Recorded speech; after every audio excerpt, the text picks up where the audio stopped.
श्रीमद् भागवत महापुराण पंचम स्कंद 16वां अध्याय भुवन कोश का वर्णन। राजा परीक्षित ने कहा, मुनिवर, जहाँ तक सूर्य का प्रकाश है और जहाँ तक तारागण के सहित चंद्रदेव दिख पड़ते हैं, वहाँ तक आपने भूमंडल का विस्तार बतलाया है।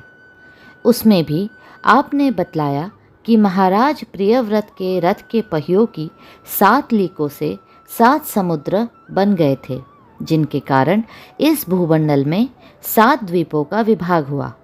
अतः भगवान, अब मैं इन सब का परिमाण और लक्षणों के सहित पूरा विवरण जानना चाहता हूँ, क्योंकि जो मन भगवान के इस गुणमय स्थूल विग्रह में लग सकता है, उसी का उनके वासुदेव संज्ञक स्वयं प्रकाश निर्गुण ब्रह्म रूप सूक्ष्मतम स्वरूप में भी लगना संभव है।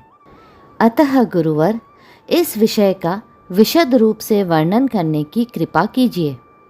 श्री सुखदेव जी बोले, महाराज, भगवान की माया के गुणों का इतना विस्तार है कि यदि कोई पुरुष देवताओं के समान आयु पाले तो भी मन या वाणी से इसका अंत नहीं पा सकता।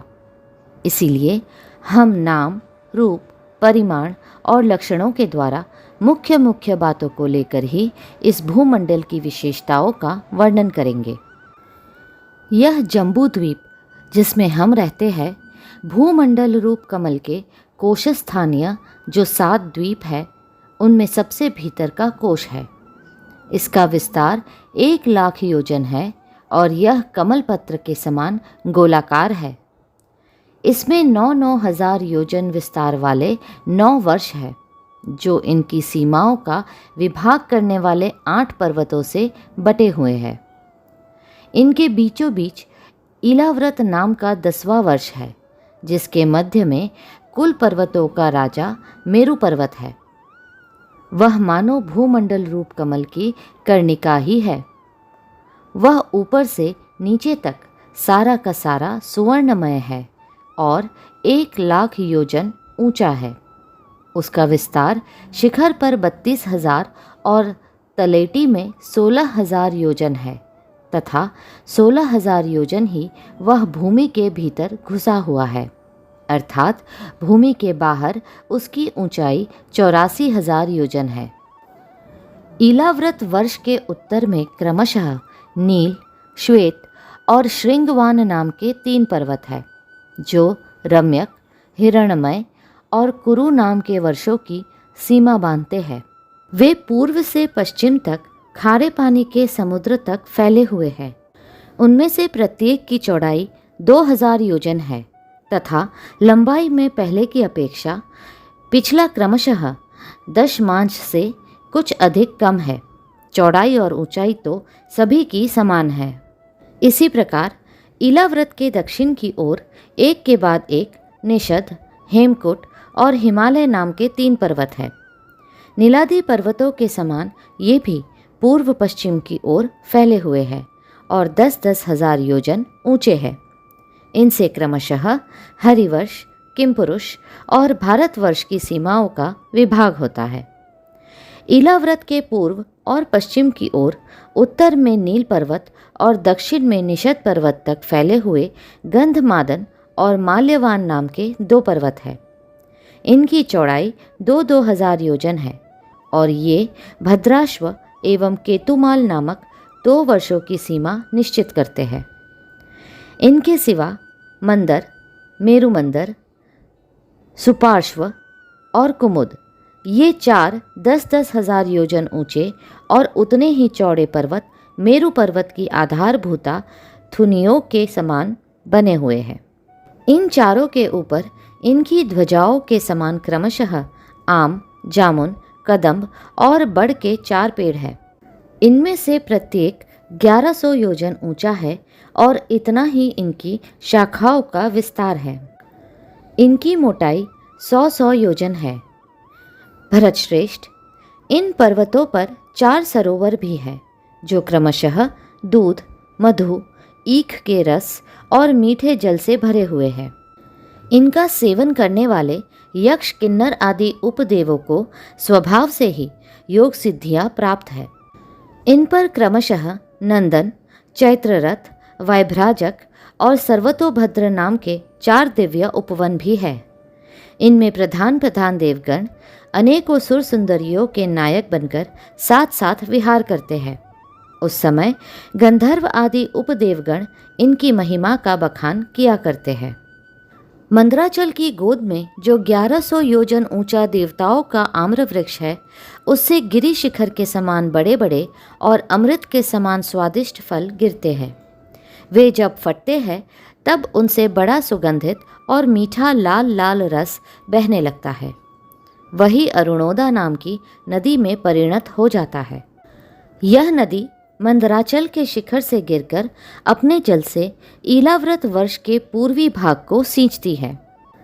श्री पार्वती जी की अनुचरी यक्ष पत्नियां इस जल का सेवन करती है। इससे उनके अंगों से ऐसी सुगंध निकलती है कि उन्हें स्पर्श करके बहने वाली वायु उनके चारों ओर 10-10 योजन तक सारे देश को सुगंध से भर देती है। इसी प्रकार जामुन के वृक्ष से हाथी के समान बड़े बड़े प्रायः बिना गुठली के फल गिरते हैं। बहुत ऊंचे से गिरने के कारण वे फट जाते हैं। उनके रस से जम्बू नाम की नदी प्रकट होती है, जो मेरु मंदर पर्वत के 10,000 योजन ऊंचे शिखर से गिरकर ईलाव्रत के दक्षिण भूभाग को सींचती है। उस नदी के दोनों किनारों की मिट्टी उस रस से भीगकर जब वायु और सूर्य के संयोग से सूख जाती है, तब वही देवलोक को विभूषित करने वाला जाम्बूनद नाम का सोना बन जाती है। इसे देवता और गंधर्व आदि अपनी तरुणी स्त्रियों के सहित मुकुट, कंगन और करधनी आदि आभूषणों के रूप में धारण करते हैं। सुपार्श्व पर्वत पर जो विशाल कदम वृक्ष है, उसके 5 कोटरों से मधु की 5 धाराएं निकलती है। उनकी मोटाई 5 पुरसे जितनी है। ये सुपार्श्व के शिखर से गिरकर ईलाव्रत वर्ष की पश्चिमी भाग को अपनी सुगंध से सुवासित करती है। जो लोग इनका मधुपान करते हैं, उनके मुख से निकली हुई वायु अपने चारों ओर 100-100 योजन तक इसकी महक फैला देती है। इसी प्रकार कुमुद पर्वत पर जो शतवल्श नाम का वटवृक्ष है, उसकी जटाओं से नीचे की ओर बहने वाले अनेक नद निकलते हैं। वे सब इच्छा अनुसार भोग देने वाले हैं। उनसे दूध, दही, मधु, घृत, गुड़, अन्न, वस्त्र, शैया, आसन और आभूषण आदि सभी पदार्थ मिल सकते हैं। ये सब कुमुद के शिखर से गिरकर ईलाव्रत के उत्तरी भाग को सींचते हैं। इनके दिए हुए पदार्थों का उपभोग करने से वहाँ की प्रजा की त्वचा में झुर्रियाँ पड़ जाना, बाल पक जाना, थकान होना, शरीर में पसीना आना तथा दुर्गंध निकलना, बुढ़ापा, रोग, मृत्यु, सर्दी गर्मी की पीड़ा, शरीर का कांतिहीन हो जाना तथा अंगों का टूटना आदि कष्ट कभी नहीं सताते और उन्हें जीवन पर्यंत पूरा पूरा सुख प्राप्त होता है। राजन, कमल की कर्णिका के चारों ओर जैसे केसर होता है, उसी प्रकार मेरु के मूल देश में उसके चारों ओर कुरंग, कुरर, कुसुम्भ, वैकंख, त्रिकूट, शिशिर, पतंग, रुचक, निषद, श्रीनिवास, कपिल, शंख, वैदूर्य, जारुधि, हंस, ऋषभ, नाग, कालंजर और नारद आदि 20 पर्वत और है। इनके सिवा मेरु के पूर्व की ओर जठर और देवकूट नाम के 2 पर्वत है, जो 18-18 हजार योजन लंबे तथा 2-2 हजार योजन चौड़े और ऊंचे हैं। इसी प्रकार पश्चिम की ओर पवन और पारियात्र, दक्षिण की ओर कैलास और करवीर तथा उत्तर की ओर त्रिशृंग और मकर नाम के पर्वत है। इन 8 पहाड़ों से चारों ओर घिरा हुआ सुवर्णगिरि मेरु अग्नि के समान जगमगाता रहता है। कहते हैं, मेरु के शिखर पर बीचों बीच भगवान ब्रह्मा जी की सुवर्णमयी पुरी है, जो आकार में समचौरस तथा करोड़ योजन विस्तार वाली है। उसके नीचे पूर्वादि 8 दिशा और उपदिशाओं में उनके अधिपति इंद्र आदि 8 लोकपालों की 8 पुरियां है।